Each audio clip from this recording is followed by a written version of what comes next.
राधे राधे दोस्तों, कैसे हैं आप सब। हमारे YouTube चैनल में आपका स्वागत है। दोस्तों, आज की इस वीडियो में हम आपको तुलसी विवाह की कथा और महत्व बताएंगे। तुलसी विवाह कार्तिक मास के शुक्ल पक्ष की एकादशी के दिन किया जाता है। इसे देव उठनी या देवोत्थान एकादशी या देव प्रबोधनी एकादशी भी कहा जाता है। यह एक श्रेष्ठ मांगलिक और आध्यात्मिक पर्व है। हिंदू मान्यताओं के अनुसार इस तिथि पर भगवान श्री हरि विष्णु के साथ तुलसी जी का विवाह होता है, क्योंकि इस दिन भगवान नारायण 4 माह की निद्रा के बाद जागते हैं। भगवान विष्णु को तुलसी बेहद प्रिय है। तुलसी का एक नाम वृंदा भी है।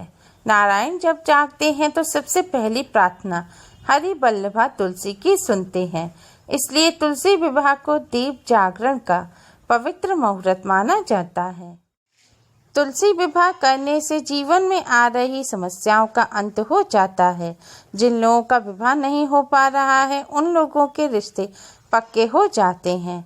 इतना ही नहीं, तुलसी विवाह कराने से कन्यादान जितना पुण्य प्राप्त होता है। इसलिए जिनकी कन्याएं नहीं होती, उन्हें तुलसी विवाह अवश्य करना चाहिए। आज के दिन तुलसी विवाह की कथा सुनने मात्र से ही भगवान विष्णु और माँ तुलसी की कृपा से सभी कष्टों और संकटों से मुक्ति मिलती है। वैवाहिक जीवन सुखमय बनता है और सुख समृद्धि सौभाग्य की प्राप्ति होती है। श्री हरि और तुलसी विवाह की कथा। यह कथा पौराणिक काल से है। हिंदू पुराणों के अनुसार जिन्हें हम तुलसी नाम से जानते हैं, वे एक राक्षस कन्या थीं, जिनका नाम वृंदा था। राक्षस कुल में जन्मी वृंदा श्री हरि विष्णु की परम भक्त थी। वृंदा के वयस्क होते ही उनका विवाह जलंधर नामक पराक्रमी असुर से करा दिया गया। वृंदा भगवान विष्णु की परम भक्त होने के साथ ही एक पतिव्रता स्त्री थी, जिसके चलते जलंधर अजय हो गया।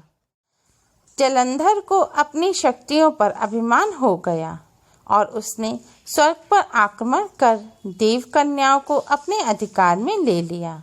इससे क्रोधित होकर सभी देव भगवान श्री हरि विष्णु की शरण में गए और जलंधर के आतंक का अंत करने की प्रार्थना करने लगे। परंतु जलंधर का अंत करने के लिए सबसे पहले उसकी पत्नी वृंदा का सतीत्व भंग करना अनिवार्य था। भगवान विष्णु ने अपनी माया से जलंधर का रूप धारण कर वृंदा को स्पर्श कर वृंदा के पतिव्रत धर्म को नष्ट कर दिया, जिसके कारण जलंधर की शक्ति क्षीण हो गई और वह युद्ध में मारा गया। जब वृंदा को श्री हरि के छल का पता चला तो उन्होंने भगवान विष्णु से कहा, हे नाथ, मैंने आजीवन आपकी आराधना की, आपने मेरे साथ ऐसा कृत्य कैसे किया। इस प्रश्न का कोई उत्तर श्री हरि के पास नहीं था। वे शांत खड़े सुनते रहे। जब वृंदा को अपने प्रश्न का उत्तर नहीं मिला तो उन्होंने भगवान विष्णु से कहा कि आपने मेरे साथ एक पाषाण की तरह व्यवहार किया है।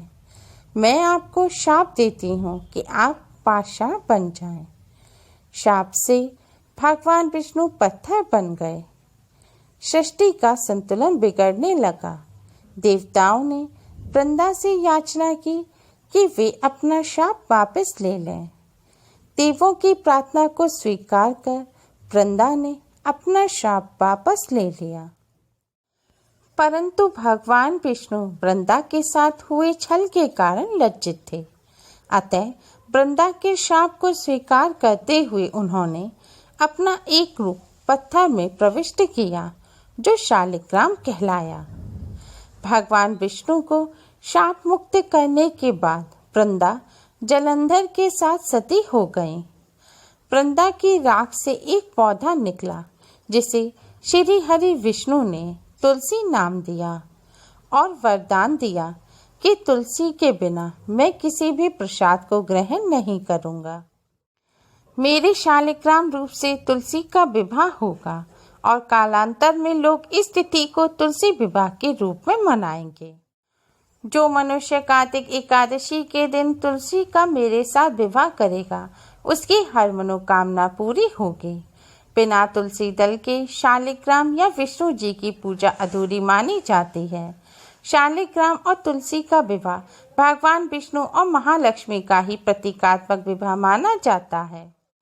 देवताओं ने वृंदा की मर्यादा और पवित्रता को बनाए रखने के लिए भगवान विष्णु के शालिग्राम रूप का विवाह तुलसी से कराया। इसी घटना के उपलक्ष्य में प्रतिवर्ष कार्तिक शुक्ल एकादशी यानी देव प्रबोधिनी एकादशी के दिन तुलसी का विवाह शालिग्राम के साथ कराया जाता है। तुलसी विवाह के संबंध में प्राचीन ग्रंथों में एक और कथा दी गई है। इस कथा के अनुसार एक परिवार में ननद भाभी रहती थी।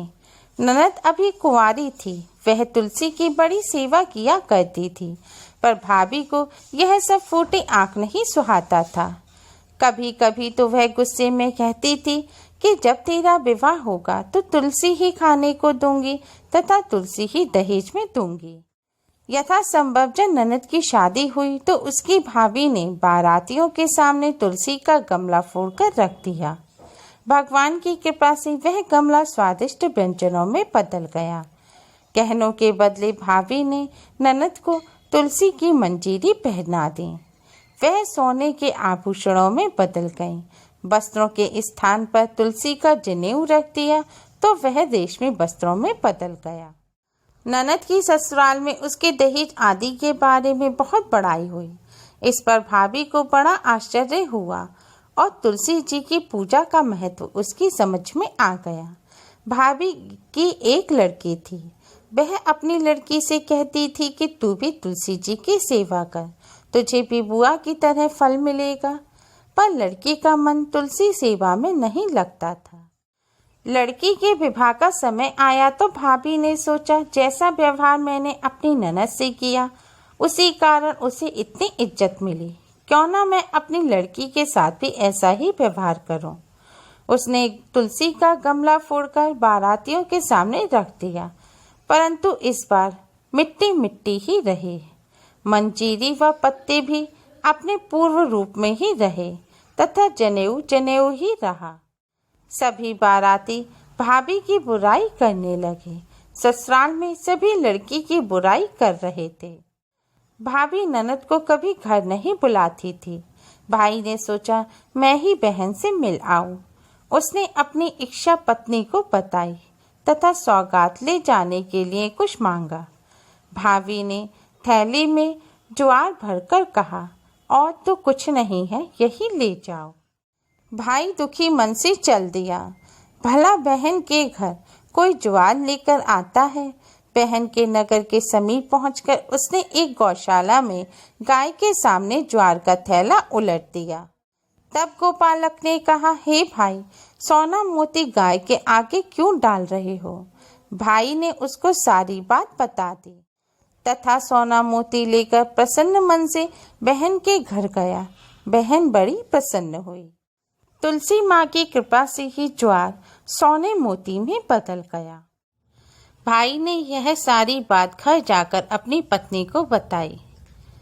यह बात सुनकर भाभी को बहुत अफसोस हुआ। उसने तुलसी माँ से माफ़ी मांगी और उनका पूजन शुरू किया। भगवान विष्णु के सभी भक्तों को और खासकर उन व्यक्तियों को जिनके वैवाहिक जीवन में परेशानी चल रही है, उन्हें दाम्पत्य जीवन को सुखी बनाने के लिए तुलसी विवाह जरूर करना चाहिए। और जिन युवाओं के विवाह में अड़चन आ रही हैं, उन्हें भी तुलसी विवाह अवश्य करवाना चाहिए। तुलसी विवाह की कथा सुनने मात्र से ही भगवान विष्णु, माता लक्ष्मी जी की कृपा से सभी कष्टों संकटों से मुक्ति मिलती है और सुख समृद्धि सौभाग्य की प्राप्ति होती है। तुलसी विवाह पूरे विधि विधान से करना चाहिए। तुलसी विवाह घर पर किस तरह से करें? तुलसी विवाह घर पर करने की आसान विधि आपको हमारे चैनल पर मिल जाएगी। आप उस वीडियो को जरूर देखें और ध्यान रखें, तुलसी विवाह के दिन तुलसी जी के पत्ते ना तोड़ें। उम्मीद है आपको हमारी ये वीडियो पसंद आई होगी। प्लीज़ लाइक करें, शेयर करें। हमारी और भी वीडियोस के लिए हमारे चैनल को सब्सक्राइब करना ना भूलें। Thanks for watching. Radhe Radhe.